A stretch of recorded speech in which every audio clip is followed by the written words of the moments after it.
Hello friends, welcome to TrendTech Guide. Today I'll show you how to translate any language website to English. So if you are new to our channel, don't forget to subscribe. So let's start. Over here you can see I'm here in Google Chrome. Now I'll search for Google Translate and hit enter. Now go to this Google Translate. Now after going to Google Translate, you'll find this interface. Now go to websites.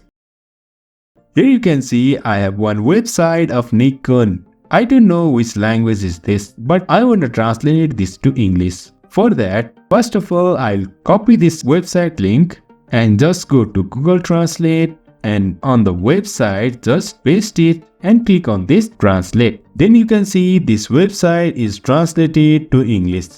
Also, you can see this detected language is Japanese. Also, we can change many other languages from here. In this way, we can translate website of any language to English. So, if you like this video and want more educational videos like this, don't forget to subscribe. Have a good time.